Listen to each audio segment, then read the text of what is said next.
ମଧୁସୂଦନଙ୍କର ଭୋ ଭାଇ କାନ୍ଦିଲେ, କହିଲେ ମଧୁସୂଦନ କାନ୍ଦୁଛୁ କାହିଁକି? କହିଲେ ଠାକୁର ମୁଁ ପାମନାରେ କ'ଣ ଦେଖିଦେଲି, ଆଉ ଦେଓଘରେ କ'ଣ ଦେଖୁଛି? ବଣ ଜଙ୍ଗଲ ଘେରା, ଏଇ ପାହାଡ଼ ପର୍ବତ ଭିତରେ ଏଇ ଖଟ ଆଉ ଏଇ କେପାର ଆଉ ଲଣ୍ଠନ। କହିଲେ ଯାହା ସମସ୍ତଙ୍କୁ କହିଦେବୁ ଗୋଟାଏ ଲେଖା ପଇସା ଇଷ୍ଟବୃତ୍ତି କରିବି। ଠାକୁର ସବେ କହୁଛନ୍ତି କିନ୍ତୁ ଇଷ୍ଟବୃତ୍ତି କରିବାକୁ ଚାହୁଁନାହାନ୍ତି। କହିଲେ କାହିଁକି? କହିଲେ ନାଇଁ, କହିଲେ ପଇସା ଦେଇ ଆମେ ଏତେ କରିପାରିବୁନି। କହିଲେ ଜାଣିଛୁ ମୋ ଜମି କିଣା ହୁଏ ଟଙ୍କା ଦେଇ କିଣ? କହିଲେ ଆଜ୍ଞା ହଁ। କହିଲେ ପ୍ରତିବର୍ଷ ଖଜଣା କାହିଁ ଦିଅ? ଖଜଣା କାହିଁକି ଦିଅ? ନା ଆଜ୍ଞା ଖଜଣା ଦେଲେ ସରକାର ଜମି ପୁରା ଜୀବନ ମଧ୍ୟ କୋର ଖାଇଯିବ। ଇଷ୍ଟ କାମ ନ କଲେ, ଇଷ୍ଟମୁଖୀ ନହେଲେ ମଣିଷ ଜୀବନ ବି କୋର ହେଇଯିବ।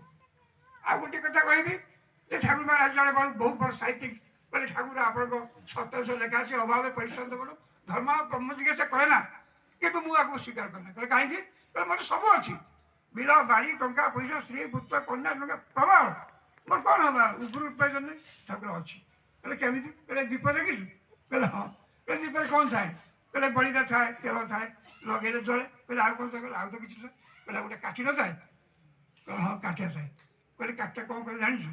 ଏ ଯେତେବେଳେ ଦୀପ ଭିତରକୁ ଜଳି ଆସେ କାଠି ତାକୁ ଆଗେଇ ଦିଏ, ଯେତେବେଳେ ଜଳେଇ ଆସେ ଆଗେଇ ଦିଏ। ତାପରେ କ'ଣ ହୁଏ ନା ଠିକ୍ ସମୟରେ ବତି ଜଳେ, ତେଲ ବି ଲିଭେ, ଆଉ ଦୀପ ବି ଲିଭିଯାଏ। ଆଉ ଯଦି କାଠି ନଥାଏ ତାହେଲେ ଅସମୟରେ ନିଆଁ ଭିତରକୁ ଜଳି ଆସେ, ପ୍ରଦୀପ ଜଳେ, ମାନେ ବଳିତା ଜଳେ, ତେଲ ଜଳେ, ଦୀପ ସହ ଜଳିଯାଏ। ଇଷ୍ଟବୃତ୍ତି ନ କଲେ ଜୀବନ ମଧ୍ୟ ସେମିତି ଜଳିଯିବ। ମନେ ରଖ, ଇଷ୍ଟବୃତ୍ତି ନ କଲେ ଜୀବନ ମଧ୍ୟ ସେଇ ଜଳିଯିବ। ଜୀବନ ଯଦି ଯାଏ ତ ଇଷ୍ଟବୃତ୍ତି ଚାଲିନା, ଧର୍ମ ଅର୍ଥ କାମ ମୁଖ୍ୟ, ଏଇସବୁ ସର୍ବଶେଷ ସମସ୍ତଙ୍କର ସୁଖ ଶାନ୍ତି କାମନା କରି ପରମ